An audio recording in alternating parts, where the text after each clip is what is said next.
ನಾವು ಒಂದು ಇಕ್ಕಟ್ಟಾದ ಸಿಚುಯೇಷನಲ್ಲಿದ್ದೀವಿ. ಆ ಸಿಚುಯೇಷನಲ್ಲಿ ನಾವು ಕರೆಕ್ಟಾದ ಡಿಸಿಷನ್ ತಗೊಳ್ಳೋಕ್ಕೆ ತುಂಬ ಟ್ರೈ ಮಾಡ್ತೀವಿ. ಅದಕ್ಕೆ ನಮ್ಮ ನಿದ್ರೆ ಹೇಗೆ ಹೆಲ್ಪ್ ಮಾಡುತ್ತೆ ಅನ್ನೋದಕ್ಕೆ ಒಂದು ಎಕ್ಸಾಂಪಲ್ನ ನೋಡೋಣ. ಲಾಸ್ ಏಂಜಲ್ಸಲ್ಲಿದ್ದ ಒಂದು ಲೇಡಿಗೆ ನ್ಯೂಯಾರ್ಕಲ್ಲಿರೋ ಒಂದು ಕಂಪನಿ ಒಂದು ಜಾಬ್ ಆಫರ್ ಕಳಿಸಿದೆ. ಆ ಆಫರ್ ಎಂಥದ್ದು ಅಂದರೆ, ಇವಾಗ ಅವರು ಇರೋ ಪೊಸಿಷನ್ಗಿಂತ ದೊಡ್ಡ ಪೊಸಿಷನ್ ಆ್ಯಂಡ್ ಇವಾಗ ತಗೊಳ್ತಿರೋ ಸ್ಯಾಲ್ರಿಗಿಂತ ಹೆಚ್ಚು ಸ್ಯಾಲ್ರಿ ಇರೋ ಒಳ್ಳೆ ಜಾಬ್ ಆಫರ್ನ ಕಳಿಸಿದ್ದಾರೆ. ಆ ಜಾಬ್ ಆಫರ್ನ ಅಕ್ಸೆಪ್ಟ್ ಮಾಡಬೇಕಾ ಬೇಡವಾ ಅನ್ನೋ ಒಂದು ಕನ್ಫ್ಯೂಷನ್ ಸ್ಟೇಟಲ್ಲಿ ಇದ್ದರು. ಈ ಸಿಚುಯೇಷನಲ್ಲಿ ಅವರು ಸರಿಯಾದ ಡಿಸಿಷನ್ ತಗೊಳ್ಳೋಕ್ಕೆ ಅವರು ಆಥರ್ ಜೋಸೆಫ್ ಮರ್ಫಿ ಹೇಳಿರೋ ಮೆಥಡ್ನ ಫಾಲೋ ಮಾಡಿದ್ರು. ಅಂದರೆ ಅವರು ಮಲಗೋಕ್ಕೆ ಮುಂಚೆ ಅವರ ಸಬ್ಕಾನ್ಷಿಯಸ್ ಮೈಂಡ್ ಹತ್ರ ಮಾತಾಡಿದ್ರು. ಹೇಗೆ ಅಂದರೆ, ನನಗೆ ಯಾವುದು ಒಳ್ಳೆಯದು ಅಂತ ನನ್ನಲ್ಲಿರೋ ಸಬ್ಕಾನ್ಷಿಯಸ್ ಮೈಂಡ್ನ ಕ್ರಿಯೇಟಿವ್ ಇಂಟೆಲಿಜೆನ್ಸ್ಗೆ ಚೆನ್ನಾಗೇ ಗೊತ್ತಿದೆ.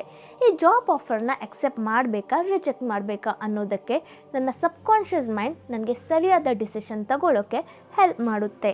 ಆ ಹೆಲ್ಪ್ಗೆ ನನ್ನ ಥ್ಯಾಂಕ್ಸ್ ಅಂತ ಹೇಳಿ ಮಲ್ಕೊಂಡ್ರು.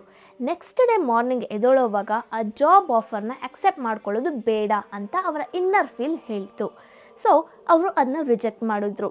ಕೆಲವು ಮಂತ್ಸ್ನ ನಂತರ ಅವ್ರಿಗೆ ತಿಳಿಯ ಬಂದಿದ್ದು ಏನಂದರೆ, ಅವ್ರಿಗೆ ಜಾಬ್ ಆಫರ್ ಕೊಟ್ಟಂತಹ ಆ ನ್ಯೂಯಾರ್ಕ್ ಕಂಪನಿ ಲಾಸ್ ಆಗಿ ಕ್ಲೋಸ್ ಮಾಡಿಬಿಟ್ರು. ಇದರಿಂದ ನಮಗೆ ಏನು ಗೊತ್ತಾಯಿತು ಅಂದರೆ, ಕಾನ್ಷಿಯಸ್ ಮೈಂಡ್ಗೆ ಹೊರಗೆ ನಡೀತಿರೋ ನಿಜಗಳು ಮಾತ್ರ ಗೊತ್ತು.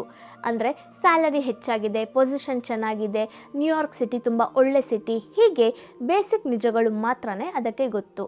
ಅದರ ಸಬ್ಕಾನ್ಷಿಯಸ್ ಮೈಂಡ್ಗೆ ಮಾತ್ರನೇ ಅದು ನಮ್ಮನ್ನ ಸಕ್ಸಸ್ನ ಕಡೆ ಕರ್ಕೊಂಡೋಗುತ್ತಾ ಇಲ್ಲ ಫೇಲ್ಯೂರ್ನ ಕಡೆ ಕರ್ಕೊಂಡೋಗುತ್ತಾ ಅಂತ ಫ್ಯೂಚರ್ನ ಬಗ್ಗೆ ಸಹ ಗೊತ್ತಾಗುತ್ತೆ.